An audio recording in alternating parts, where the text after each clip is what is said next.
Assalamualaikum warahmatullahi wabarakatuh and welcome back to online classes of Fitra Fast Boys Secondary Schools, our project of Fitra Education System. Dear students, in the last video lecture yesterday, we discussed about types of pronoun, and I told you there are 5 different types of pronouns: personal, possessive, self, demonstrative and interrogative. While 3 initial types written on the board, personal, possessive and self, are interrelated to each other, and for that I drew a chart on the board which is still in front of you. ये जो 3 types of pronouns हैं, personal, possessive और self, ये आपस में interrelated हैं, जैसे कि हमने कल डिस्कस किया था। और इन तीनों का आपस में जो इंटर रिलेशन है, इसके लिए मैंने एक चार्ट ड्रू किया था बोर्ड पर, जो कि अभी भी आपके सामने है। और हमने डिस्कस किया था फिर कि पर्सनल प्रोनाउंस जो होते हैं वो भी 2 तरह के होते हैं, सब्जेक्ट प्रोनाउंस और ऑब्जेक्ट प्रोनाउन, जो कि आपके सामने लिखे हुए हैं। इसके बाद मैंने आपको बताया था कि पॉसेसिव प्रोनाउंस जो होते हैं वो भी 2 तरह के होते हैं, डिटर्मिनर्स और पॉसेसिव्स। ये personal pronouns subject and object, ये पॉसेसिव ऐसे प्रोनाउंस जो मिल्कियत शो करते हैं किसी भी चीज़ की, कि इस चीज़ की मिल्कियत का ताल्लुक या इस चीज़ की मिल्कियत किससे है। उसके लिए मैंने आपको बताया था कि डिटर्मिनर्स और पॉसेसिव्स होते हैं। फिर इन दोनों का डिफरेंस मैंने क्या बताया था, ज़रा बताइए मुझे। जी बताएं कि हम डिटर्मिनर्स को पोजेशन के लिए कब इस्तेमाल करेंगे और पॉसेसिव्स को पोजेशन के लिए कब इस्तेमाल करेंगे। आई हर्ड समबडी टोल्ड कि जब हम ऑब्जेक्ट जिसकी मिल्कियत बता रहे हैं उसका नाम इस्तेमाल करेंगे सेंटेंस में, तो हम डिटर्मिनर्स यूज करेंगे। Whenever we use the name of the object we are talking about और we are telling the possession of, we use these determiners before the name of that particular object. And as I exemplified you yesterday, whose marker is this? I told you this is my marker, this is our marker, this is your marker, this is their marker, this is his marker, this is her marker, or this is its marker. So when we are using the name of the object in the sentence, we use determiners, while when we are not mentioning the name of the object, we use possessive pronouns. Whose marker is this? This is mine. This is ours. This is yours. This is theirs. This is his. This is hers. Or this is its. So you know why we do not mention the name of the object. हम कब और क्यों object का नाम sentence में use नहीं करते? जब हमें फील होता है कि ऑब्जेक्ट का नाम लेना ज़रूरी नहीं, because it has been mentioned already, क्योंकि ये पहले ही मैंशन किया जा चुका है और ये ऑब्जेक्ट का नाम अंडरस्टूड है। तो ऐसी सूरत हाल में हम अगर ऑब्जेक्ट का नाम इस्तेमाल ना भी करें तो कोई फ़र्क नहीं पड़ता। हाँ, हमें प्रोनाउन सही इस्तेमाल करना पड़ेगा पोजेशन बताने के लिए, फिर हमें पॉसेसिव प्रोनाउन इस्तेमाल करने पड़ेंगे। So now I hopefully think that you people have understood subject and object pronouns, determiner and possessive pronouns.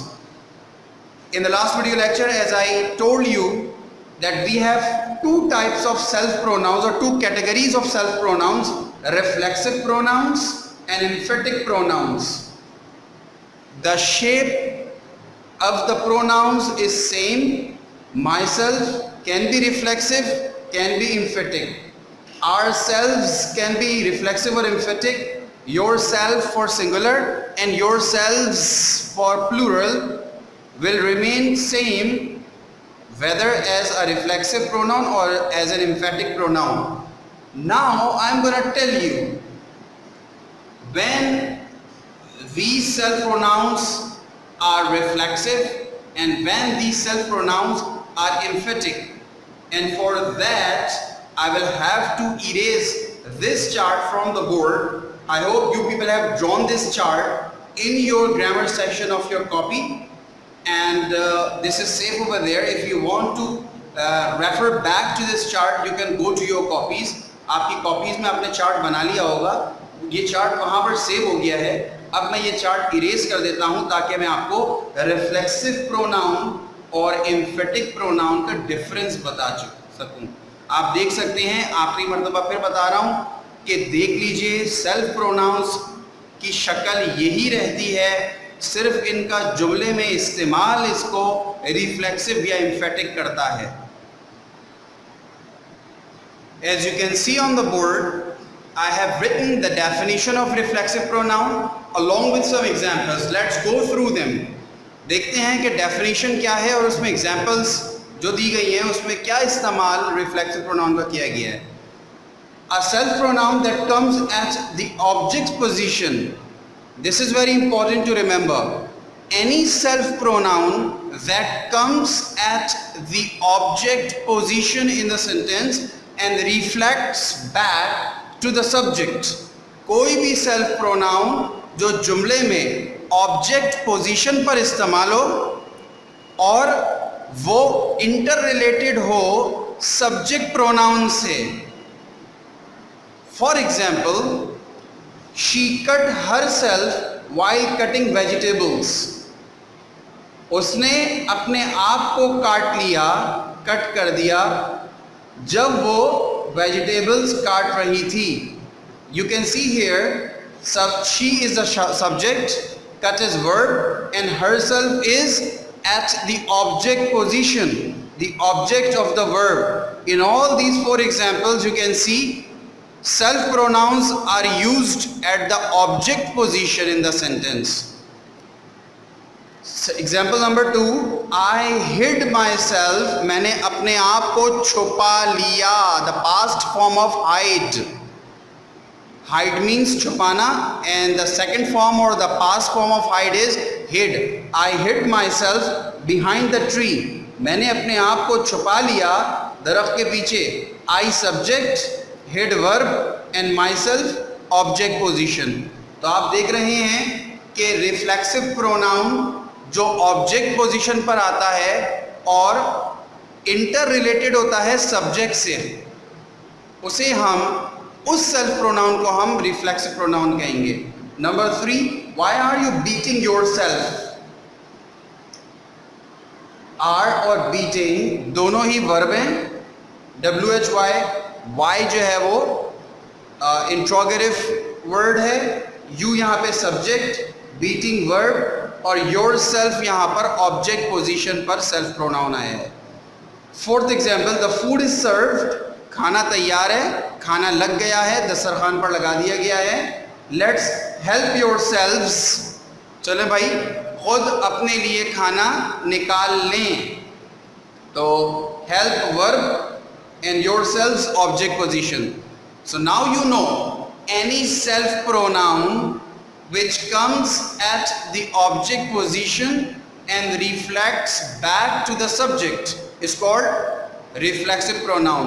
अब आपको याद रहेगा कि वो self pronoun जो object position पर आता है जुमले में, उसे हम reflexive pronoun कहेंगे। चले देखते हैं कि emphatic pronoun, यही self pronoun emphatic pronoun कब बन जाते हैं। Here you are with the definition and examples of emphatic pronoun. If you remember, I told you the shape or the face of the self pronoun is always same, either as reflexive or as emphatic. Now see here, a self pronoun which comes in a sentence additionally.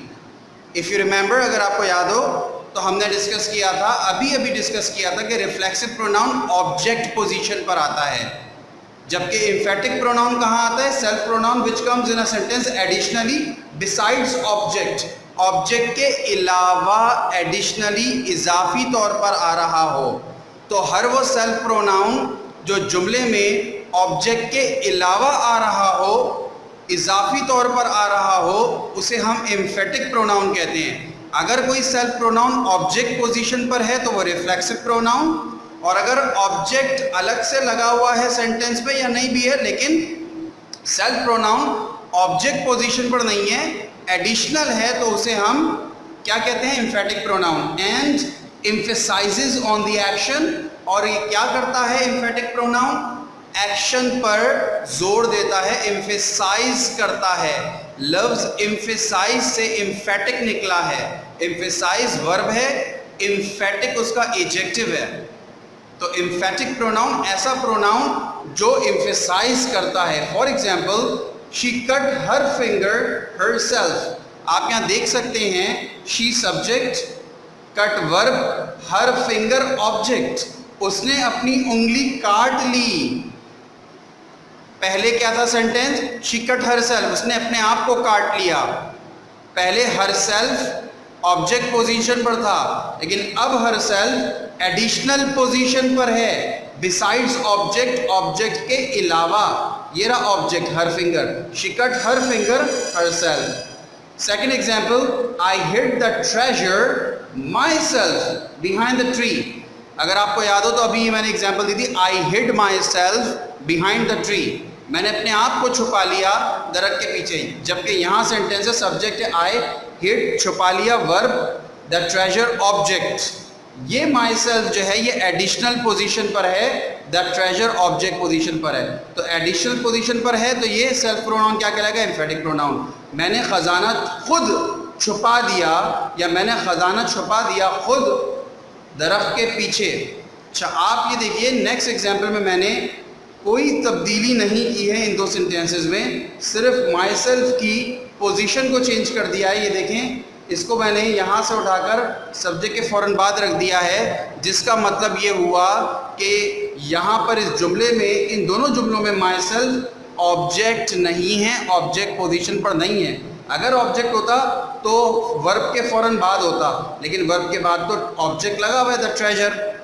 तो ये additional है। तो emphatic pronoun को हम verb के फ़ौरन बाद भी यूज़ कर सकते हैं, जबकि रिफ्लेक्सिव प्रोनाउन को सिर्फ ऑब्जेक्ट पोजीशन पर यूज़ करते हैं। I hope you understand my dear brothers. I my self hid the treasure behind the tree. Last example is there, he will call me himself. वो खुद मुझे कॉल करेगा। He subject, will call verb, me object, और himself जो है वो additional position पर है। So my brothers, I hope you have been able to understand the difference between the reflexive pronoun and emphatic pronoun. So far we have understood about personal pronouns, possessive pronouns and self pronouns. And in personal pronouns I have told you about subject pronoun and object pronoun, while in possessive pronouns I have told you about determiners and possessives. और self pronoun में हमने अभी ये discuss किया कि reflexive pronoun और emphatic pronoun. Reflexive pronoun क्या है और एम्फेटिक प्रोनाउन क्या है। In the next video lecture I will explain you about demonstrative pronoun and interrogative pronouns इंशाअल्लाह ताला। Till my next video lecture, take very good care of yourselves. Watch this video again and again. Assalamu alaikum wa rahmatullahi wa barakatuh.